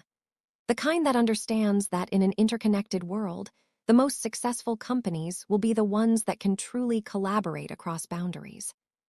Patricia stood up, preparing to leave. Mr. Campbell, if you can prove tomorrow that you and Dr. Smith can lead that kind of transformation, you'll have my vote. But if I see any indication that this partnership is built more on enthusiasm than on sustainable business principles. She didn't need to finish the sentence. After she left, Adam and Jennifer sat in silence for several minutes. No pressure, Jennifer finally said with a weak smile. Jen, what if we're wrong? What if Baker was right about the risks, and we're about to destroy the company chasing an impossible dream?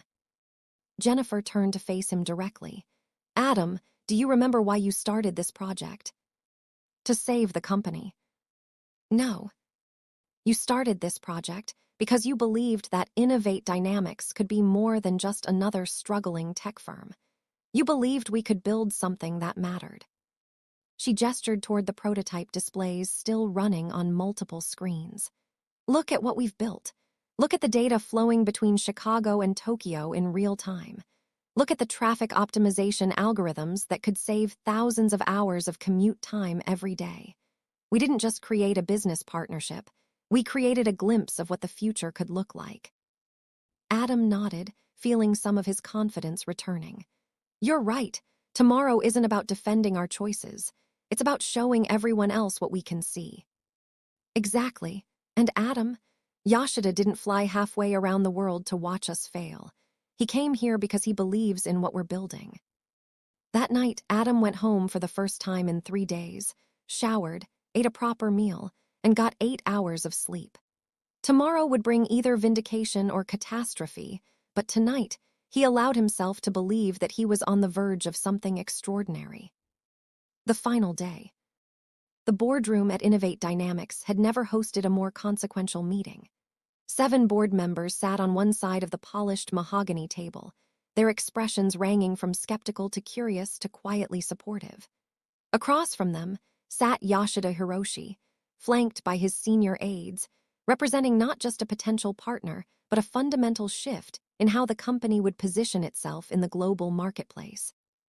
At the head of the table, Adam Campbell stood beside a wall of displays showing real-time data from the prototype system that had consumed the last month of his life. Jennifer Smith sat at a control station, her fingers dancing across keyboards as she prepared to demonstrate what integrated collaboration could achieve. Richardson opened the meeting with unusual formality. Ladies and gentlemen, thank you for gathering to review what may be the most important strategic decision in Innovate Dynamics history. Mr. Campbell, the floor is yours. Adam took a deep breath, looking around the room at faces that would determine not just his future, but the future of everyone who worked for Innovate Dynamics. Members of the board, Yoshida-san, 18 months ago, this company was facing obsolescence. Our technology was falling behind, our market share was shrinking, and our competitors were outmaneuvering us in every significant opportunity. He clicked to his first slide, showing Innovate's declining performance metrics over the previous 3 years. Today, I'm going to show you how we can reverse that trajectory completely, not just to return to profitability, but to define an entirely new category of international business collaboration. The next slide showed the prototype system in action, with data streams flowing seamlessly between Chicago and Tokyo. What you're seeing is the first successful real-time integration between American sensor technology and Japanese infrastructure management systems. But more importantly, you're seeing proof that cultural barriers in international business aren't obstacles to overcome, they're advantages to leverage. Board member Robert Chen leaned forward. Mr. Campbell, the technical achievement is impressive, but we need to understand the commercial viability. What makes you confident there's a market for this level of integration? Adam nodded, having anticipated the question. Mr. Chen, let me show you something that might surprise you. The display changed to show a world map with dozens of highlighted cities. These are metropolitan areas that have committed to smart city initiatives in the next 5 years. The total market value is estimated at over $200 billion. Murmurs rippled through the room. But here's what's more interesting, Adam continued.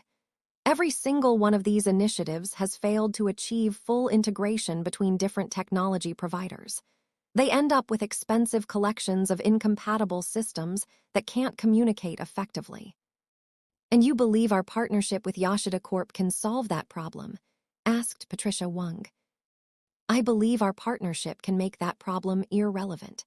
Instead of trying to integrate incompatible systems after they're built, we're creating systems that are designed from the ground up for seamless collaboration. Jennifer activated the demonstration, and the room watched as traffic patterns across 10 city blocks optimized themselves in real time. Emergency vehicles received priority routing, and pedestrian safety systems coordinated with public transportation schedules. The response time improvements you're seeing, Jennifer explained, represent potential savings of millions of hours in traffic delays, thousands of prevented accidents, and measurable improvements in air quality through optimized traffic flow. Board member David Richardson, no relation to the CEO, raised his hand. Dr. Smith, this is impressive as a technical demonstration, but what's the actual implementation timeline and cost structure? Sir, based on our prototype development, we can implement full smart city integration in metropolitan areas of up to 1 million people within 18 months. Larger cities would require proportionally longer implementation periods, but the cost per capita actually decreases with scale. And the revenue model. Adam stepped forward. We're not selling a product, Mr. Richardson. We're licensing a platform. Cities pay initial implementation costs, then ongoing licensing fees for system maintenance and updates. Based on our projections, a single metropolitan implementation generates recurring revenue for 20 to 30 years. The financial implications were staggering. Patricia Wang was taking notes rapidly. But let me show you something even more significant, Adam continued. This smart city platform is just the first application. The underlying technology can be adapted for supply chain management, financial trading systems, healthcare coordination, essentially any situation where multiple organizations need to collaborate in real time. You're describing a fundamental change in how businesses interact, Patricia observed. Exactly, Ms. Wang. And the companies that understand this change first will have insurmountable competitive advantages. At this point, Yashida Hiroshi spoke for the first time since entering the room. If I may address the board directly, he said, his English careful but confident, Yashida Corp has evaluated hundreds of potential partnerships over the past decade. We have never encountered an opportunity that offers both immediate commercial value and transformational long-term potential. The room fell silent, hanging on every word. Campbell-san and Dr. Smith have demonstrated something that our technical teams believed was impossible. True real-time collaboration between organizations with fundamentally different operational cultures. This is not just a business partnership. It is a proof of concept for the future of international cooperation. Board member Margaret Foster's replacement, Patricia Wang, leaned forward. Mr. Yashida, what level of investment is Yashida Corp prepared to commit to this partnership? Ms. Wang, our initial commitment is $75 million over 3 years. However, based on what we have seen today, we are prepared to discuss expansion to $200 million if the partnership meets its initial milestones. The number hit the room like a thunderbolt. $200 million would transform Innovate Dynamics from a struggling regional technology company into a major international player. But, Yashida continued, this level of investment requires assurance that Innovate Dynamics is committed to the collaborative model that Campbell-san and Dr. Smith have developed. We cannot proceed with partners who see integration as a tactical choice rather than a strategic transformation. It was a polite but unmistakable ultimatum. Embrace the new model completely or lose the partnership entirely. Board member Sarah Martinez, one of the partnership's most vocal skeptics, finally spoke up. Mr. Yashida, with all due respect, this level of organizational integration raises serious questions about maintaining corporate independence and protecting proprietary information. Adam had been waiting for this concern. Ms. Martinez, integration doesn't mean merger. It means creating systems that can share specific types of information and coordinate specific types of decisions while maintaining complete independence in all other areas. Can you guarantee that proprietary information won't be compromised? We can guarantee it because the partnership is built on mutual benefit, not information extraction. Neither company gains advantage by weakening the other. Jennifer activated another demonstration, this one showing how data security protocols maintained separation between collaborative information and proprietary systems. Ms. Martinez, she said, the integration platform includes built-in security measures that actually provide better protection than traditional vendor relationships, because both parties have incentives to maintain system integrity. Richardson, the CEO, checked his watch. We need to move toward a decision. Are there any final questions for Mr. Campbell or Mr. Yashida? Patricia Wang raised her hand. One final question for both gentlemen. What happens if this partnership exceeds every projection? What does success look like 5 years from now? Yashida answered first. Ms. Wang, success means that the collaboration model we develop becomes the standard for international partnerships across multiple industries. Yashida Corp and Innovate Dynamics become the foundation for a new category of business relationships. Adam nodded. 5 years from now, I see Innovate Dynamics as the leading provider of collaborative integration platforms worldwide. I see our methodologies being taught in business schools and our technologies being licensed by companies in dozens of countries. I see us having solved problems that currently seem impossible because we've learned to transcend the limitations of traditional corporate boundaries. The room was quiet for a long moment. Finally, Richardson stood up. The board will now vote on whether to proceed with the Yashida Corp partnership as presented. All in favor. 4 hands rose immediately. Patricia Wung hesitated for just a moment, then raised her hand as well. 5 in favor, all opposed. 2 hands rose. The motion carries. Innovate Dynamics will proceed with the integrated partnership as proposed. The room erupted in a mixture of applause and relieved laughter. Yashida stood and bowed formally to the board, then approached Adam with an outstretched hand. Campbell-san, congratulations. When do we begin implementation? Yashida-san, we already have. 3 days after the vote. Victory, Adam discovered, had a very short shelf life in corporate America. The celebration following the board vote had lasted exactly 48 hours before the first signs of the new crisis emerged. It started with a routine email from Richardson requesting a meeting to discuss implementation logistics. But when Adam arrived at the CEO's office, he found Kyle Stewart sitting in the chair across from Richardson's desk, looking remarkably confident for someone whose position had just become redundant. "Adam, please sit down," Richardson said, his tone carefully neutral. "We need to discuss some adjustments to the partnership structure." Adam felt his stomach tighten, but he kept his expression calm. "What kind of adjustments, sir?" Kyle leaned forward with a smile that didn't reach his eyes. "Adam, the board's vote was a tremendous validation of your vision and Dr. Smith's technical work.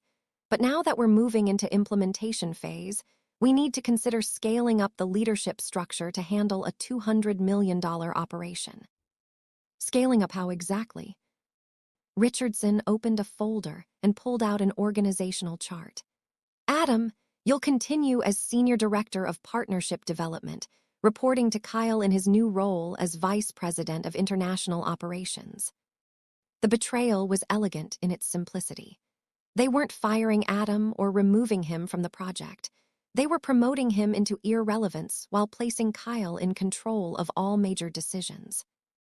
"Mr. Richardson," Adam said carefully, "I want to make sure I understand this correctly. You're restructuring the partnership leadership 3 days after the board specifically voted to maintain the current structure." "The board voted to approve the partnership, Adam.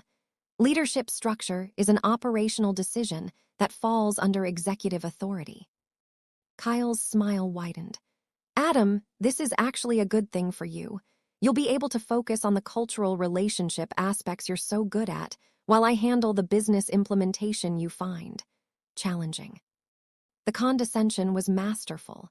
Kyle was positioning Adam's greatest strengths, cultural understanding and relationship building, as limitations that required management oversight. "And Dr. Smith?" Adam asked. "Jennifer will continue leading technical development, reporting through the existing R&D structure," Richardson replied. "Her role doesn't change." But Adam understood the implication. By separating him from Jennifer and placing them under different reporting structures, they were breaking up the collaborative partnership that had made the integration possible. "Sir, I need to point out that this restructuring directly contradicts the assurances we gave to Yashida Corp. About maintaining consistent leadership." Kyle waved dismissively. "Adam, you're overthinking this. Yashida will be thrilled to have experienced international operations management overseeing their investment." "Have you discussed this with Yashida-san?" Richardson and Kyle exchanged glances. "We'll be briefing him on the new structure during next week's coordination call," Richardson said.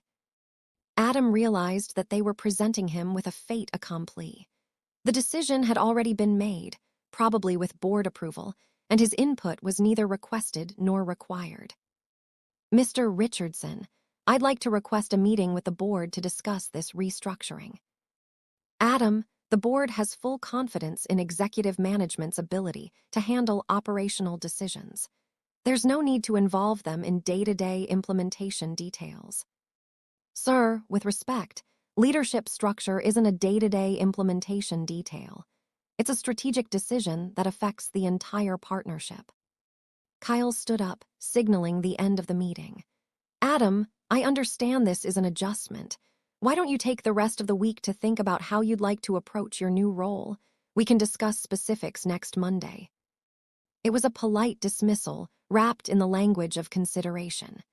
Adam recognized it as the corporate equivalent of a chess move that looked like a retreat, but was actually checkmate in 3 moves.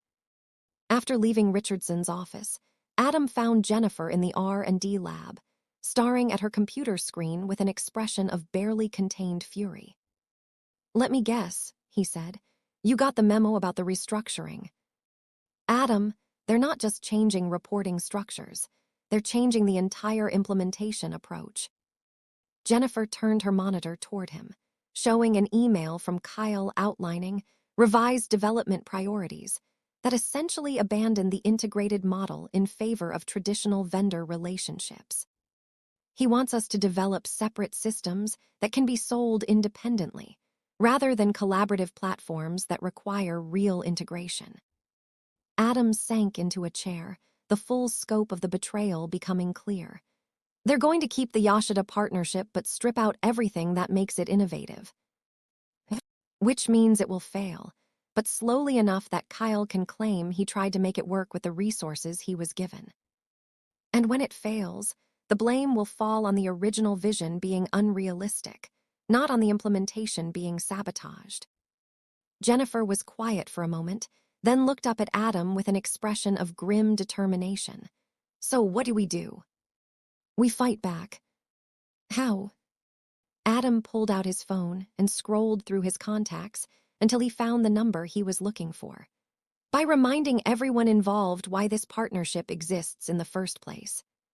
He dialed Keiko Nakamura's direct line in Tokyo. "Nakamura-san, this is Adam Campbell. I need to schedule an urgent call with Yashida-san." "Campbell-san, is there a problem with the implementation?" "Yes, ma'am, there is." 20 minutes later, Adam and Jennifer were in a conference room with a video link to Tokyo, explaining the leadership restructuring to a visibly displeased Yashida Hiroshi. "Campbell-san," Yashida said after they'd finished their explanation, "let me ensure I understand correctly. Innovate Dynamics has decided to place someone with no experience in collaborative integration in charge of our partnership." "That appears to be the case, Yashida-san." "And this decision was made without consultation with Yashida Corp." "Yes, sir." Yashida was quiet for a long moment, his expression unreadable. Finally, he spoke. "Campbell-san, Dr. Smith, Yashida Corp invested in this partnership because we believed Innovate Dynamics understood the requirements for true collaboration. If your company has decided to revert to traditional management structures, then they have fundamentally misunderstood the nature of what we are attempting to build." Jennifer leaned forward. "Mr. Yashida, is there any way to address this situation that would allow the partnership to continue as originally envisioned?" "Dr. Smith, integrated partnerships require leaders who understand that collaboration is not just a business strategy. It is a philosophy. If Innovate Dynamics leadership does not share this philosophy, then no amount of good intentions can make the partnership successful." The implication was clear. If the restructuring stood, Yashida Corp would withdraw. "Yashida-san," Adam said carefully, "what would you need to see from Innovate Dynamics to maintain confidence in the partnership?" "Campbell-san, I would need assurance that the individuals who created this collaboration will continue to lead it, not as subordinates implementing other people's visions, but as the architects of something genuinely transformational." After ending the call, Adam and Jennifer sat in silence for several minutes. "Adam, you realize what just happened, don't you? Yashida basically gave us an ultimatum to present to Richardson and the board. More than that, he gave us the leverage to force a choice. Either they restore our authority or they lose the partnership entirely." Adam nodded grimly. "Which means we're about to find out whether Richardson and the board value the partnership more than they value Kyle Stewart's management ambitions. And if they choose Kyle, then we'll have to decide whether we're willing to watch everything we've built get destroyed by corporate politics." Jennifer looked at him with a mixture of concern and curiosity. "What are you thinking, Adam?" I'm thinking that if Innovate Dynamics doesn't want to be the kind of company that can succeed in the new global marketplace, maybe it's time to find one that does. You're talking about leaving. I'm talking about winning, one way or another. 2 days later, the emergency board meeting was called for Friday afternoon, ostensibly to address concerns raised by our international partners regarding implementation logistics. But everyone in the room understood that they were really there to choose between two competing visions of Innovate Dynamics' future. Richardson sat at the head of the table, looking uncomfortable in his role as mediator. Kyle occupied the chair traditionally reserved for senior vice presidents, his presence a visual reminder of the new power structure. Adam and Jennifer sat at the opposite end of the table, their positioning symbolic of their outsider status in the corporate hierarchy. Patricia Wung opened the discussion with characteristic directness. Mr. Richardson, I understand that Yashida Corp has expressed concerns about recent organizational changes. Can you summarize their position? Richardson cleared his throat. Patricia, Mr. Yashida's team has indicated that they view the leadership restructuring as inconsistent with the collaborative principles the partnership was built on. And what specifically are they requesting? Kyle interjected before Richardson could answer. Ms. Wung, with respect, Yashida Corp's concerns are based on incomplete information about our management capabilities. Once they understand the benefits of experienced international operations oversight. Mr. Stewart, Patricia interrupted, I didn't ask for your interpretation. I asked for their specific requests. Richardson consulted his notes.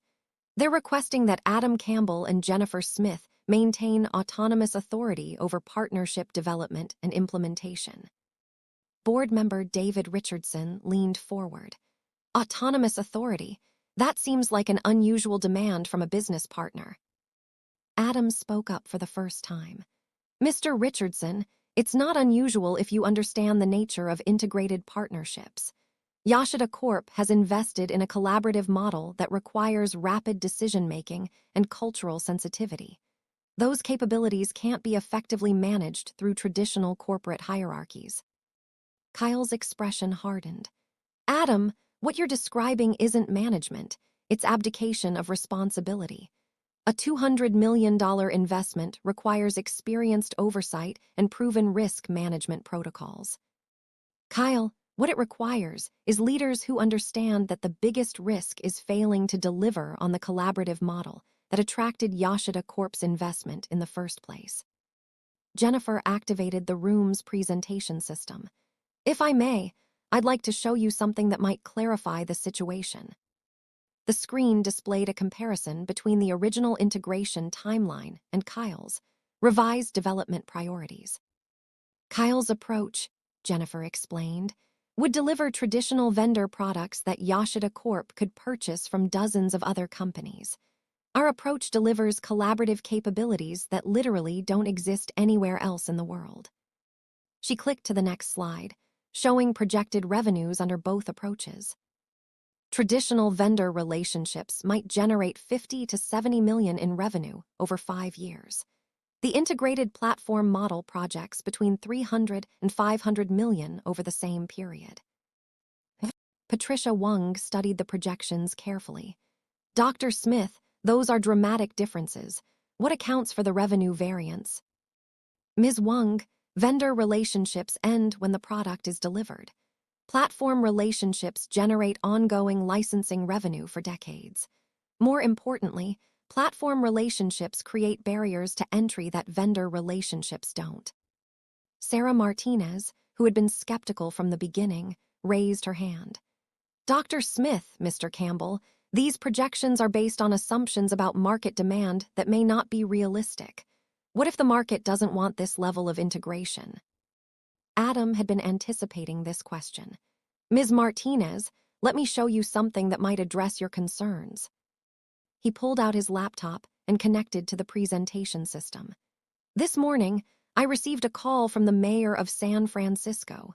They've been following the development of our prototype, and they want to discuss implementation for their Smart City initiative. The room buzzed with interest. Additionally, we've received inquiries from mayors in Seattle, Austin, and Atlanta. These aren't speculative interests, they're formal requests for proposals. Kyle looked skeptical.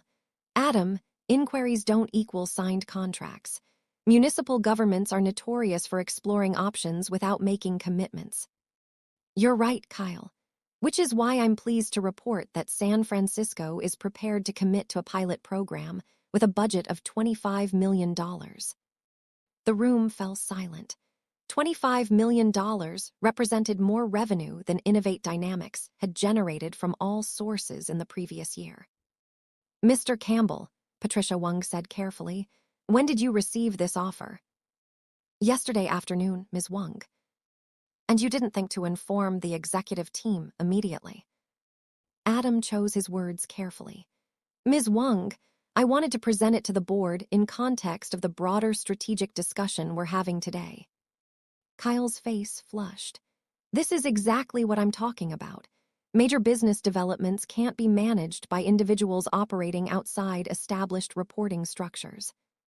Kyle, Adam replied, this business development happened because I've spent 18 months building relationships and understanding client needs. It's not the result of established procedures. It's the result of the collaborative approach that Yashida Corp invested in. Richardson consulted his watch. We need to move toward a decision. The fundamental question is whether we maintain the current leadership structure or implement the proposed organizational changes. Mr. Richardson, Patricia Wung said, before we vote, I'd like to hear directly from Mr. Yashida about his position.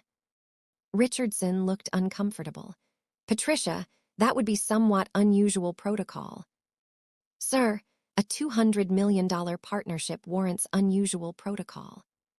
10 minutes later, Yashida Hiroshi's face filled the main screen, connecting from his office in Tokyo. His expression was polite but serious. Board members, thank you for including me in your discussion. I understand you are considering changes to the partnership leadership structure. Patricia Wung leaned forward. Mr. Yashida, could you explain why this organizational structure is important to Yashida Corp? Ms. Wung, integrated partnerships require what we call in Japanese kokoro wo uesu, aligning hearts and minds. This cannot be achieved through traditional management hierarchies because it requires leaders who think beyond their own corporate interests. And you believe Campbell-san and Dr. Smith possess this capability. Ms. Wung, they have already demonstrated it. The prototype they developed required both companies to share decision-making processes in real time. This is only possible when the leaders involved trust each other completely and understand each other's organizational cultures deeply. Kyle couldn't remain silent any longer. Mr. Yashida, with respect, that level of operational integration raises significant concerns about maintaining corporate independence and protecting proprietary information. Yashida's expression hardened almost imperceptibly. Stewart-san, those concerns reflect exactly the traditional thinking that integrated partnerships are designed to transcend. If Innovate Dynamics is not prepared to move beyond traditional limitations, then perhaps this partnership is not appropriate for your company. The ultimatum hung in the air like a sword. Kyle had just been politely, but definitively told that his management philosophy was incompatible with the partnership. Mr. Yashida, Richardson said quickly, Innovate Dynamics is absolutely committed to the partnership. We're simply working through the best organizational structure to ensure its success. Richardson-san, let me be completely clear. Yashida Corp's investment is contingent on Campbell-san and Dr. Smith maintaining autonomous authority over partnership development. If Innovate Dynamics cannot provide that assurance, we will respectfully withdraw our investment and seek partners who are better aligned with our collaborative philosophy. After ending the call, the boardroom was completely silent for nearly a minute. Finally, Patricia Wung spoke. The choice appears to be clear.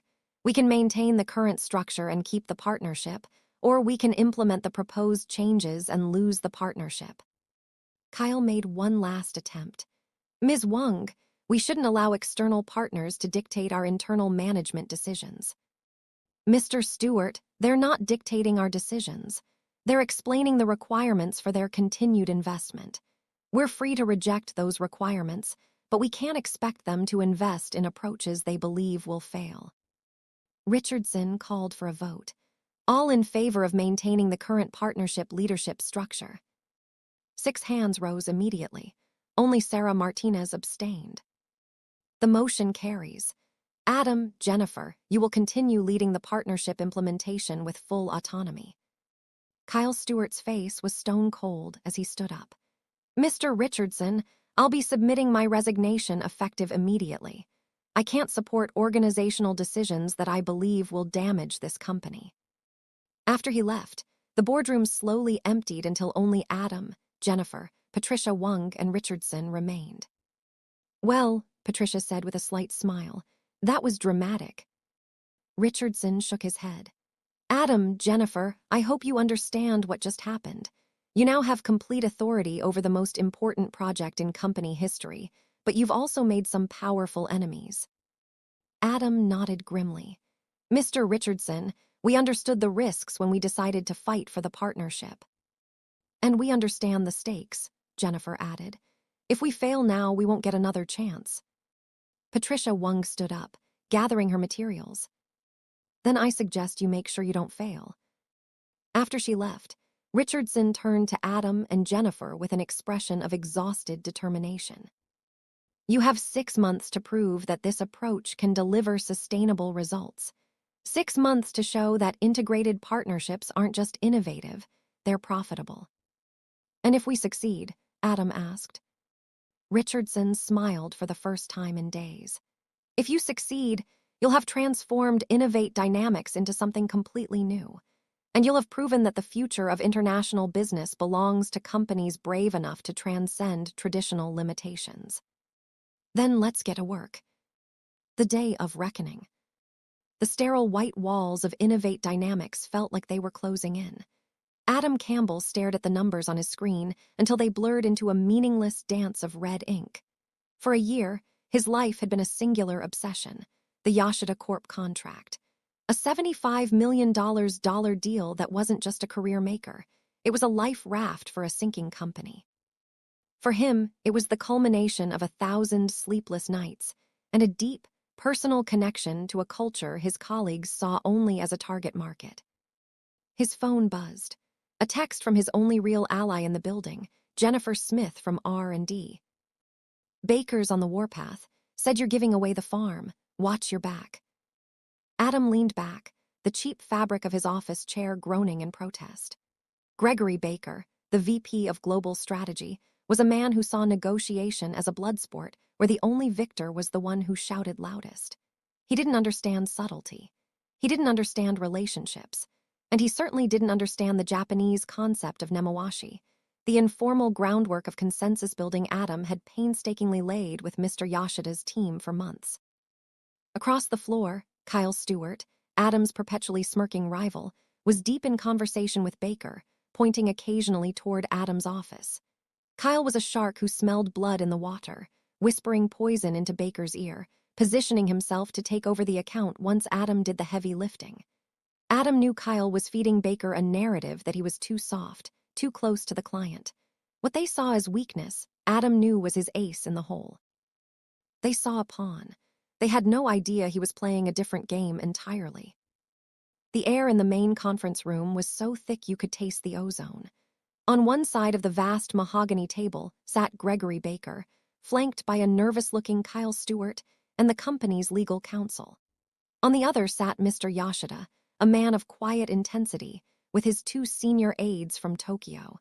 The entire future of Innovate Dynamics was balanced on the razor's edge of this one meeting. Adam, positioned at the head of his company's side, led the discussion. He navigated the complex technical specifications and pricing tiers with a calm precision that belied the frantic beating of his own heart.